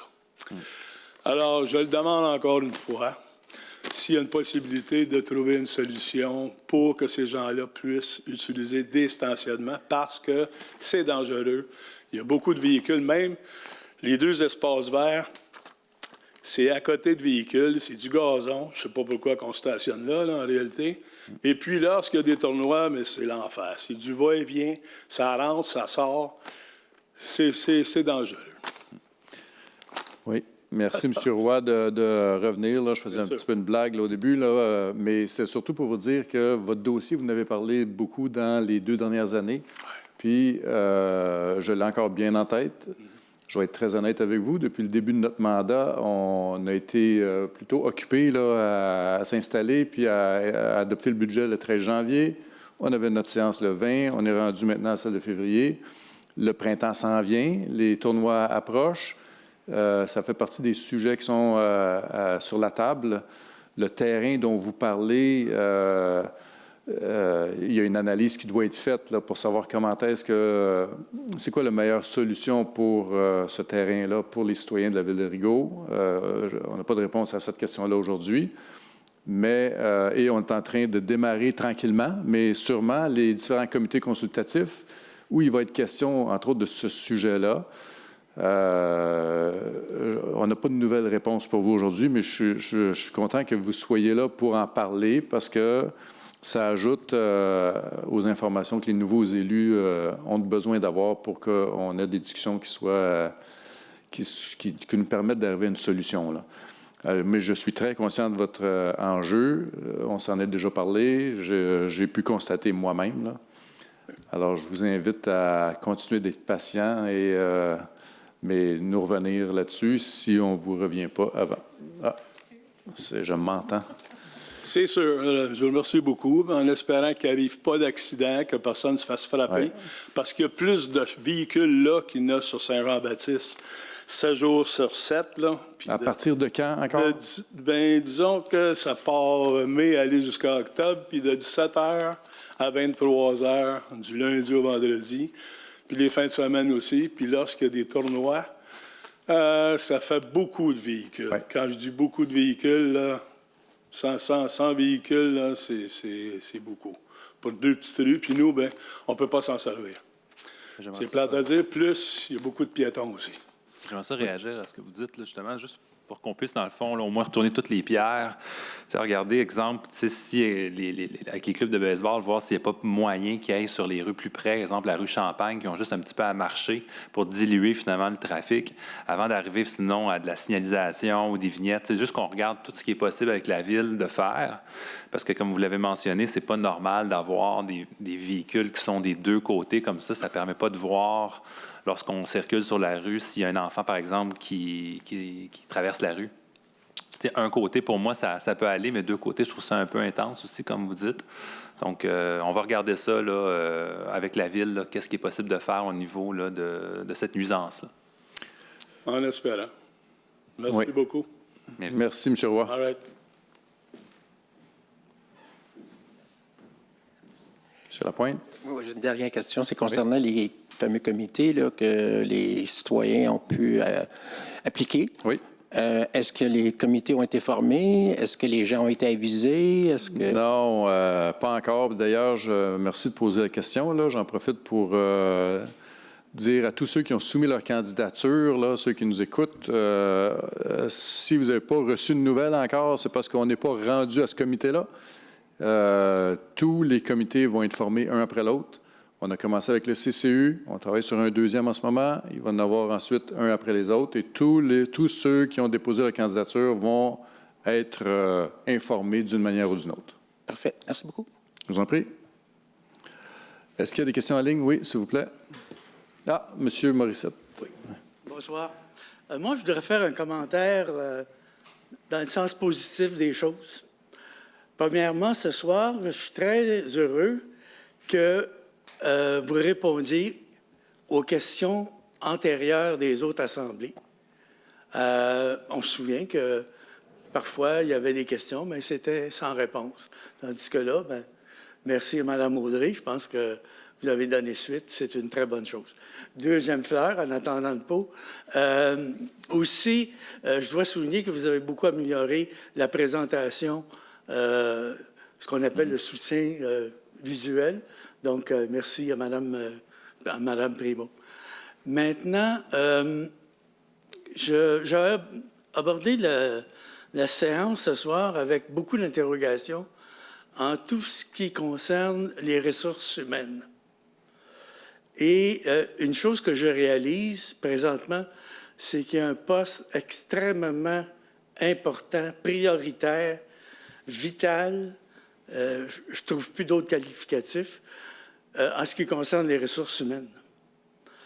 Je pense que c'est le cœur d'un problème récurrent qui pourrait expliquer peut-être un peu trop de va-et-vient dans la gestion ou dans la fonction publique. Alors, bon, moi, je n'ai rien contre les directeurs de pompiers, là, mais un spécialiste des ressources humaines, c'est vital pour un administrateur. Autre chose importante, Madame la directrice, c'est quand on veut justifier des créations d'emplois, évidemment, on tient toujours compte des capacités limitées, dois-je le dire, des payeurs de taxes. Mais un des outils qui est super important, et ça, dans ma carrière, je l'ai vécu à plusieurs reprises, c'est l'utilisation de tableaux de bord, d'éléments concrets, des mesures réelles qui nous donnent des justifications sur un qualificatif qu'on dit des retards. Alors moi, là, des retards, ce soir, j'en ai entendu un, là, monsieur qui dit « ça fait 2 ans que je me plains d'un problème dans un parc, et puis là, oui, on sait que c'est un problème, mais on ne sait pas quoi faire. Ça veut dire que c'est un des éléments sur la pile. Donc, quand on a à gérer ces priorités-là, il faut au moins savoir c'est quoi l'inventaire des problèmes. Alors, bonne chance dans votre recrutement. Et puis, au niveau des... Est-ce que vous me permettez de répondre quand même avant? Oh, je termine, ce sera pas long. Okay. Alors, moi, je trouve que la question de dépenses, effectivement, peut être un pas en avant. Surtout que, quand je disais permanent, ce que je voulais dire, c'est que souvent, c'est des postes de 1 à 2 ans. Pour moi, ça, c'est pas permanent. Quand on se donne une mission, on dit, je vais engager quelqu'un en remplacement d'un congé de maternité, à moins que la personne décide de ne pas revenir, c'est pas permanent, ça. Alors, je vous encourage à continuer et je sais que vous n'êtes pas sorti du bois. Merci. Ouais. Merci pour votre question et suggestion et les fleurs. Je ne suis pas certain d'avoir bien compris. Là, vous mettez le doigt sur quelque chose d'important en parlant d'une spécialiste des ressources humaines, mais vous savez qu'on en a une actuellement, femme spécialiste des ressources humaines, qui a commencé depuis 3 mois à peu près. En décembre, oui. En décembre. Et qui accomplit vraiment du bon boulot, là. Et puis, elle est effectivement très importante. Il y a beaucoup de travail, comme je pense à Mme Wilson là, qui a lu cette résolution-là un peu plus tôt, là, il y a beaucoup d'enjeux passés avec des ressources humaines qui doivent être réglés. Et c'est pour ça qu'on a une autre ressource, ressources humaines, là, qui va entrer pour donner un coup de main pendant un certain temps. Et donc, mais vraiment, j'insiste sur le fait, comme je l'ai nommé un peu plus tôt, que les modifications qu'on a faites à l'organigramme, qui nous ont été proposées par la direction générale, on les assume totalement. On pense vraiment que c'est requis pour réussir à atteindre les objectifs. Et l'objectif, c'est d'assurer une gestion saine des fonds publics pour arriver à éviter des augmentations de taxes superflues, là, mais en prenant nos responsabilités. Puis vous parlez des retards. Il y a M. Roy qui a parlé de son enjeu. On en a une tonne d'enjeux comme ça. Puis il y en a des majeurs. On a le moratoire qui nous empêche d'avoir des émissions de nouveaux permis sur tout le centre urbain, là, qui est desservi par la station d'épuration. On a beaucoup de travail à faire pour lever ça. Tout ce qui touche les eaux usées, mais l'eau potable aussi, les routes, les bâtiments.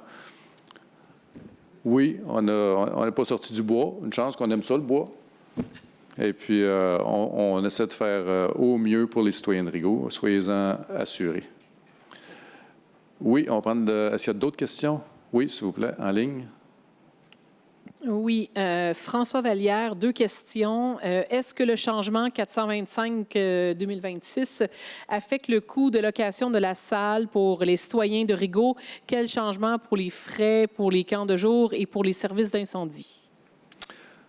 S'il vous plaît, parce que le numéro par cœur, là, ça, c'est les tarifications. C'est la tarification. En fait, le projet de règlement a été déposé à la séance de janvier, donc il était accessible. Oui, il y avait des modifications pour... il y a des augmentations pour les locations de salles, pour les tarifs de camp de jour, mais les augmentations, des légères augmentations pour les résidents, mais on a plutôt misé sur des augmentations des tarifs pour les non-résidents, par souci là, d'équité pour les résidents de Rigaud, pour pas que ce soit les résidents de Rigaud qui payent pour les non-résidents. Il y a des modifications entre le projet de règlement de janvier et le règlement adopté ce soir. Principalement, c'est qu'il y avait des tarifs au service incendie qui n'avaient pas été mis à jour dans le projet de règlement. Donc, il y a eu ces augmentations-là. C'est principalement des augmentations, mais en fait, des tarifs pour les services rendus à d'autres municipalités qui ne sont pas dans notre entente d'entraide. Les autres changements, je vais juste reprendre le projet. On avait une légère augmentation pour une salle Robert Séguin, mais c'était des tarifs pour les non-résidents. Puis l'autre changement, c'était un ajout là, de tarifs 50 $ pour les frais de vente pour taxe. Donc, quand il y a une procédure de recouvrement qui s'enclenche pour les propriétaires, il y a un frais de 50 $ qui s'ajoute à leur dossier. Merci. Il demande aussi, les affectations seront-ils prises à partir des surplus budgétaires? Les augmentations. Les affectations. Les affectations, excusez-moi. En fait, les affectations. Ah, oui. Oui, c'est les 2 catégories. Il y en a d'un surplus non affecté. Non, ben, allez-y, s'il vous plaît. Oui, en fait, la première question, juste pour préciser, il y a une sous-question dans la salle. La question de M. Vallière, c'est concernant le règlement sur la tarification des services municipaux et non sur le règlement sur la taxation. Donc, pour la deuxième question, Je pense qu'il y a 910 000 dans le surplus non affecté, puis 510 affectés. Exactement. C'est ces chiffres-là pour un total de 1 430 467. La liste des affectations va apparaître dans votre procès-verbal qui va être déposé à la prochaine séance. Donc, à partir du 11 mars, là, la liste complète des différentes dépenses. Puis, à ce moment-ci, des affectations, c'est une demande qu'on fait au Conseil. Les dépenses ne sont pas encore réalisées. Donc, à chaque fois au cours de l'année qu'on va venir à faire ces dépenses-là, vous allez les voir apparaître dans votre liste de comptes à payer. Voilà. 2 questions. Ah, il y a quelqu'un en salle. Marilyn Hébert, en quoi une formation sur la gestion des ressources humaines pour M. Berrichon est-elle pertinente alors qu'il ne siège pas sur le comité finances et ARH? En quoi ça représente un bénéfice pour la Ville et non un bénéfice personnel? Et finalement, en quoi ça s'inscrit dans la gestion responsable des deniers publics? On a le souci que chacun des élus puisse faire son travail au mieux. Et on donne la liberté aux élus de proposer des formations qu'ils souhaiteraient suivre.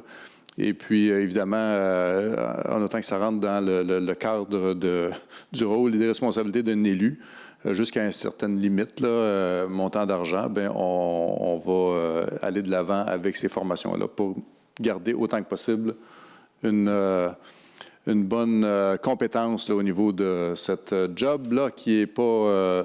qu'on n'apprend pas à l'école. Oui, allez-y. Surenchérir sur ça, on n'a pas tous la même connaissance du fonctionnement des structures municipales. Et quand on est élu, en avoir cherché au moins à améliorer sa connaissance dans ce domaine-là, même si c'est en l'occurrence peut-être plus RH, c'est jamais du temps perdu. Puis ça nous aide à être plus responsables pour l'avenir et pour notre municipalité.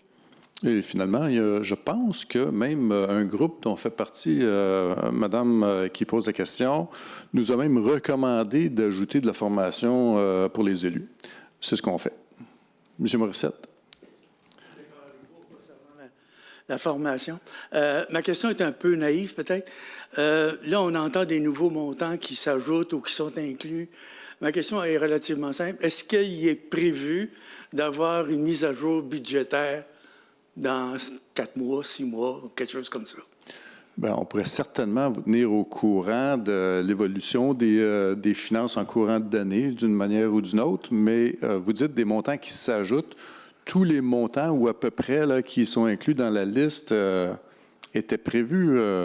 Oui, les montants qu'on a déposés ce soir étaient prévus dans la résolution à cet effet-là. C'est vrai qu'il y a eu des résolutions là, pour ce qui est des embauches temporaires, où est-ce qu'on vient dire qu'on va prendre les salaires au surplus. Ces montants-là n'étaient pas prévus là, dans les affectations de la résolution là, qui comprend la quarantaine d'affectations. OK, parce que le sens de ma remarque, c'est que quelque chose qui va éventuellement affecter le compte de taxes de l'an prochain, bien, il y a peut-être des gens dans des situations budgétaires plus difficiles qui aimeraient le prévoir. Se prémunir à ce moment-là.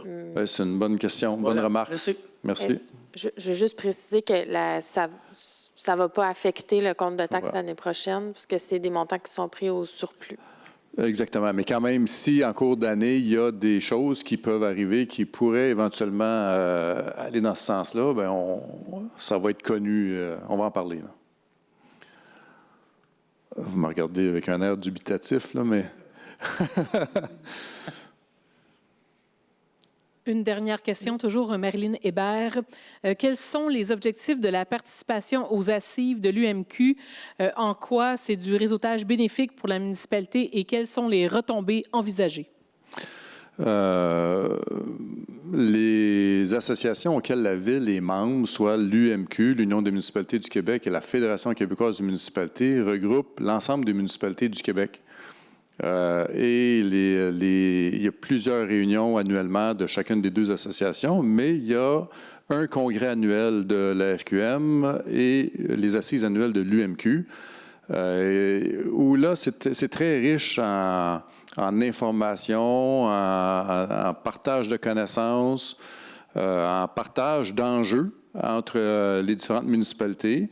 Madame parle de réseautage. Ce n'est pas l'objectif numéro 1, mais c'est effectivement un bénéfice là, certain là, de participer à ces rencontres-là, parce qu'en discutant avec des élus de d'autres municipalités, on réalise souvent qu'on a des enjeux communs et puis il y a des solutions aussi qui peuvent être intéressantes, là, desquelles on peut s'inspirer ici.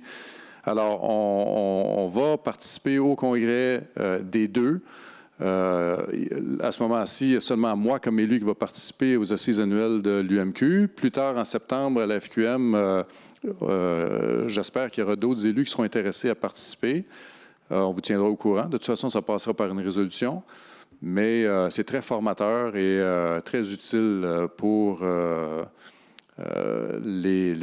bien de la Ville de Rigaud. Est-ce qu'il y a d'autres questions? Est-ce qu'il y a d'autres questions dans la salle? Non. Madame Canel? On commence à finir. Le mot de la fin. Oui. Déjà? Vous n'êtes pas prête, là, hein? Triste. Je vais commencer. Ah non, excusez-moi, j'ai oublié les mots. La tournée des mots de la fin, c'est pour ça? Excuse. Vous m'interpelliez comme première. Non, moi, c'est ça qui va arriver. C'est ça que j'allais faire. Exactement. Allez-y. Tiens donc. Vers le mot de la fin. En fait, je voulais revenir sur le Café des citoyens qui a eu lieu le 29 janvier dernier, si ma mémoire est bonne.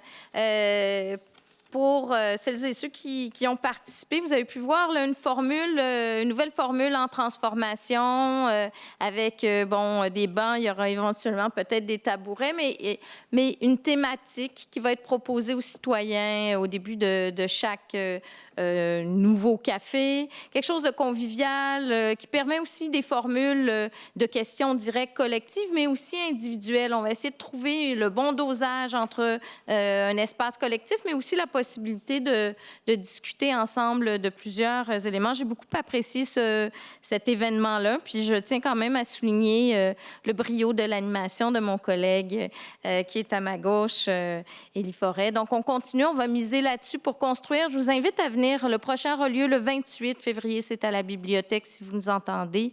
C'est vraiment un lieu de discussion qui se veut dynamique, mais intéressant. Voilà. Merci beaucoup. Monsieur Forêt? Oui, ça, j'aimerais parler, dans le fond, des gens qui ont soumis leur CV pour les différentes candidatures. Là. Je voudrais vraiment remercier tout le monde. Il y a une belle participation. On a fait plusieurs rondes d'entrevues, puis des entrevues longues, là, des 1 heure là, à parler avec les citoyens. Donc, c'est très apprécié. C'est pour ça, dans le fond, qu'on fait ça. C'est vraiment pour libérer la parole, dans le fond, vous entendre. Il y a des gens qui ont des très belles expériences, déjà des idées aussi qui foisonnent. Donc, je suis très content de voir ça. Donc, on suit ça. Merci. Merci, M. Forêt. M. Berrichon? Non, il ne va pas en ordre numérique aujourd'hui. On faisait différent. J'aimerais enchaîner, pas enchaîner, mais en tout cas, parler de la question de Mme Hébert à propos de la formation que j'ai demandé d'avoir. Ça fait plusieurs fois que je le mentionne. Je suis un ex-militaire, ce qui veut dire que je suis habitué dans une structure qui a une pyramidale, qui est très rigide, puis ainsi de suite.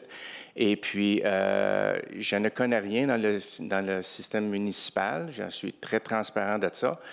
Donc, je suis conscient que j'ai besoin de faire beaucoup d'apprentissage. Et lorsque j'ai vu la description de ce cours-là, je trouvais que c'était parfait pour moi parce que j'avais peur de ne faire de l'ingérence avec les employés.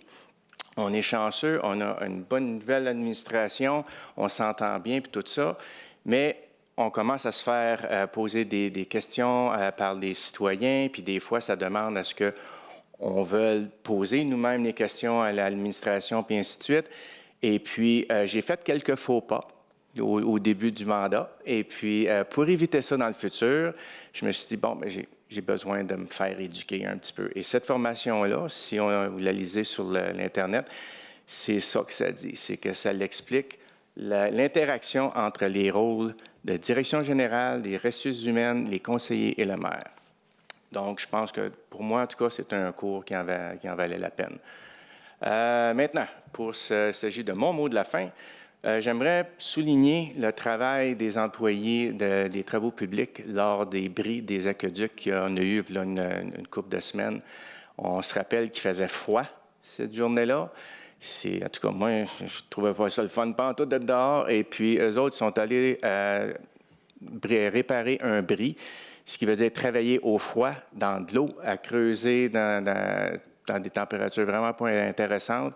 Ils n'ont pas lâché. Ils ont eu 2 endroits où ils ont dû aller faire leur travail, une durée d'environ 3 heures chaque, à ce qu'on me dise. Donc, oui, ça fait partie de leur travail, mais ça ne veut pas dire qu'on ne peut pas donner une petite tape dans le dos une fois de temps en temps pour les remercier de leur beau travail. Donc, c'est ce que j'aimerais qu'ils entendent. Merci, M. Berrichon. Madame Wilson. Oui, juste un petit mot sur l'entente intermunicipale de sécurité civile. Je veux vous dire que les discussions avancent bien. Donc, l'objectif, bien sûr, c'est que la ville de Rigaud se joigne à la ville de Pincourt, Pointe-Fortune et Tresse-Rédempteur. Également, 2 autres villes s'y ajouteraient pour un total de 6 villes.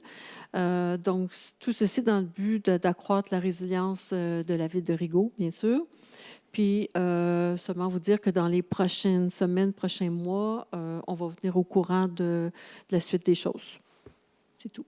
Merci, Mme Wilson. Mme Larose. Oui, bonsoir tout le monde, incluant ceux qui sont sur Facebook. On n'a pas eu encore de rencontre pour les comités, mais je voulais prendre le temps de remercier les gens au loisir qui ont organisé Glisse et Réglisse.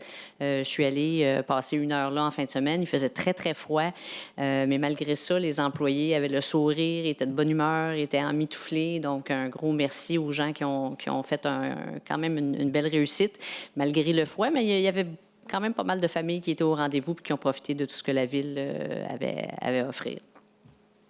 Merci beaucoup. Madame Rochman. Oui, bonsoir tout le monde. Alors, je me joins totalement à ce qu'a dit mon collègue Élie Forêt, vu qu'on a fait les entrevues ensemble dernièrement. La mise sur place des comités, en l'occurrence le comité d'urbanisme qui s'en viendra très prochainement, ça marque un premier pas vers là où on voulait s'en aller. Monsieur a dit, vous n'êtes pas sorti du bois. Non, en effet. Comme on a vu les premiers arbres, on les a passés, puis on continue. Mais je trouve ça extrêmement encourageant, après le dépôt du budget, qu'on puisse commencer à rentrer dans nos dossiers. Merci beaucoup. À mon tour maintenant, là, je veux juste revenir sur... Michel a parlé de la formation.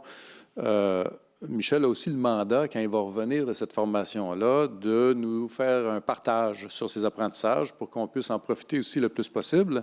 Et ça vaut aussi pour moi, qui va participer à l'UMQ, de partager aussi mes apprentissages avec le reste de l'équipe ici en avant. Donc, sachez qu'à chaque fois qu'on va faire comme ça des formations, on ne va pas tous aller en même temps au même endroit parce qu'on veut bénéficier les uns des autres, là, puis utiliser cet argent-là au mieux. On a parlé du tournoi de hockey, puis oui, Mme Larose vient de parler de glisse et réglisse. Un mot là, pour féliciter tous les bénévoles de la ville de Rigaud. C'est tellement important ce que vous faites et on vous encourage à continuer.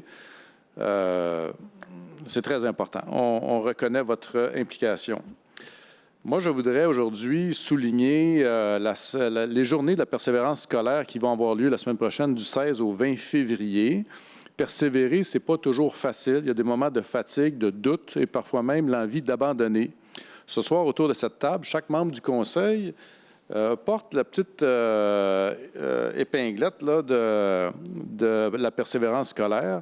Ce n'est pas seulement un symbole, c'est un engagement, une façon de dire à celles et ceux qui apprennent, on vous voit, on croit en vous et on compte sur vous. Vous pouvez aussi compter sur nous. Parce que bien souvent, la persévérance, ça tient à peu de choses. Un mot d'encouragement, le droit à l'erreur, un simple « je suis fier de toi », ça peut parfois faire toute la différence.